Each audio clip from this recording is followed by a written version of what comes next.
नमस्कार दोस्तों। आज हम चलेंगे सन 1761 में, जब भारत की धरती पर ऐसी भीषण लड़ाई हुई थी जिसने आने वाले 100 सालों तक देश की किस्मत बदल दी।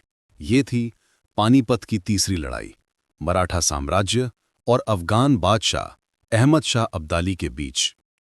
ये युद्ध केवल सेनाओं का नहीं, बल्कि गौरव, विश्वासघात और नियति का युद्ध था।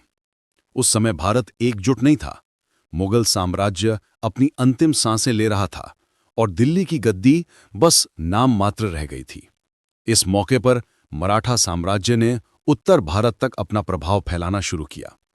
पेशवा बालाजी बाजीराव के नेतृत्व में मराठे दक्षिण से लेकर दिल्ली तक छा गए थे। मराठों का सपना था एक अखंड हिंदुस्तान जहां मराठा राज हो। लेकिन इतिहास में जब कोई शक्ति बहुत ऊपर उठती है तो विरोधी ताकतें भी सिर उठाने लगती हैं। उधर अफगानिस्तान में बैठा था अहमद शाह अब्दाली, एक निडर, चालाक और महत्वाकांक्षी योद्धा। अब्दाली पहले भी कई बार भारत पर हमला कर चुका था, लूटपाट, धन और सत्ता के लिए। लेकिन अब की बार उसका इरादा कुछ और था। उसे खबर मिली कि मराठे दिल्ली तक पहुंच गए हैं।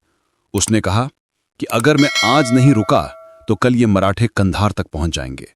इसलिए वो फिर भारत की ओर बढ़ पड़ा, हजारों सैनिकों, घुड़सवारों और तोपों के साथ। मराठा दरबार में चिंता फैल गई। पेशवा ने अपने सबसे बहादुर सेनापति सदाशिवराव भाऊ को उत्तरी मोर्चे का नेतृत्व सौंपा। भाऊ के साथ थे वीर योद्धा विश्वासराव, पेशवा का बेटा, महान योद्धा मल्हारराव होलकर, शिंदे, भोसले और सबसे बढ़कर वीर अब्दाली के खिलाफ मराठा सेना का हौसला।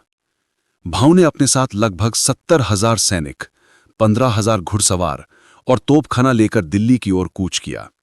हर मराठा सैनिक के दिल में बस एक ही सपना था, दिल्ली हमारी होगी। मराठों ने दिल्ली पहुंचकर मुगलों को हरा दिया और लाल किले पर अपना झंडा फहरा दिया। अब वे पूरे उत्तर भारत के मालिक बन चुके थे। लेकिन अब्दाली करीब आ रहा था। उसके साथ न केवल अफगान बल्कि रुहेलों, अवध के नवाबों और कई राजपूतों की सेनाएं भी थीं, जिन्होंने डर या राजनीति के कारण अब्दाली का साथ दिया। अंततः दोनों सेनाएं आमने सामने आईं। स्थान पानीपत का मैदान, दिल्ली से लगभग 100 किलोमीटर उत्तर। समय दिसंबर 1760 से जनवरी 1761। दोनों सेनाएं कई हफ्तों तक एक दूसरे के सामने डेरा जमाए हुई थीं। भोजन खत्म हो रहा था, सैनिक भूखे थे और सर्दी अपने चरम पर थी। मराठों के पास आपूर्ति दक्षिण से नहीं पहुंच पा रही थी, लेकिन भाऊ दृढ़ थे। हम यहां से पीछे नहीं हटेंगे, चाहे जान चली जाए। 14 जनवरी 1761 की सुबह सूर्य के निकलने से पहले ही युद्ध के नगाड़े बज उठे। पानीपत का मैदान कांप उठा। मराठों ने तोपों की भीषण बौछार शुरू की। अब्दाली की सेनाएं भी पीछे नहीं रहीं। अफगान घुड़सवार तेजी से आगे बढ़े। सदाशिवराव भाऊ के नेतृत्व में मराठा सेना ने दुश्मन को पीछे ढकेल दिया। भाऊ स्वयं युद्ध में तलवार लेकर उतरे। उनके साथ विश्वासराव भी थे।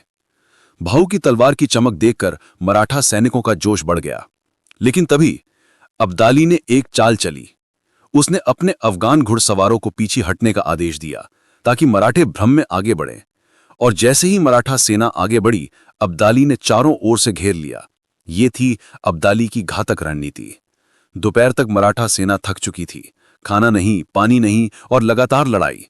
विश्वासराव के माथे पर एक गोली लगी और वो घोड़े से गिर पड़े। सदाशिवराव ने उन्हें अपनी गोद में लिया और बोले, विश्वास, उठो बेटा, मराठे झुकते नहीं। लेकिन विश्वासराव शहीद हो चुके थे। उस पल भाऊ टूट गए।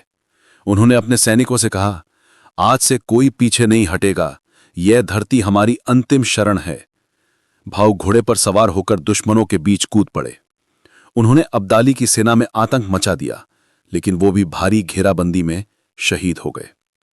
संध्या तक मैदान लाशों से भर गया। लगभग 60,000 मराठे और 40,000 अफगान मारे गए। ये भारतीय इतिहास की सबसे खूनी लड़ाई थी। पूरा मैदान लाल हो चुका था, मानो धरती रो रही हो। अब्दाली जीत गया, लेकिन उसने खुद कहा, मैंने जीत नहीं पाई, मैंने सिर्फ मौत देखी है। पानीपत की तीसरी लड़ाई ने भारत को कमजोर कर दिया। मराठा साम्राज्य टूट गया और उत्तर भारत में फिर से अराजकता फैल गई। अब्दाली लौट गया, लेकिन भारत एक बार फिर बिखर गया। और इसी बिखराव का फायदा उठाकर कुछ दशकों बाद ब्रिटिश ईस्ट इंडिया कंपनी ने पूरे भारत पर कब्जा कर लिया। पानीपत की तीसरी लड़ाई केवल एक युद्ध नहीं थी, ये एक चेतावनी थी कि जब हम भारतीय आपस में बंट जाते हैं तो कोई बाहरी ताकत हमें जीत लेती है। सदाशिवराव भाऊ और हजारों मराठा वीरों ने अपने खून से यह सबक लिखा कि एकता में ही शक्ति है और बिखराव में विनाश। दोस्तों, ये थी कहानी पानीपत की तीसरी लड़ाई की, जहां वीरता, बलिदान और इतिहास की त्रासदी एक साथ दिखती है। अगर यह कहानी आपको प्रेरणादायक लगी हो तो इसे याद रखिए, क्योंकि इतिहास केवल अतीत नहीं, हमारी चेतावनी भी है। इस ऐतिहासिक वीडियो देखने के लिए हमारे चैनल को फॉलो जरूर करें। धन्यवाद।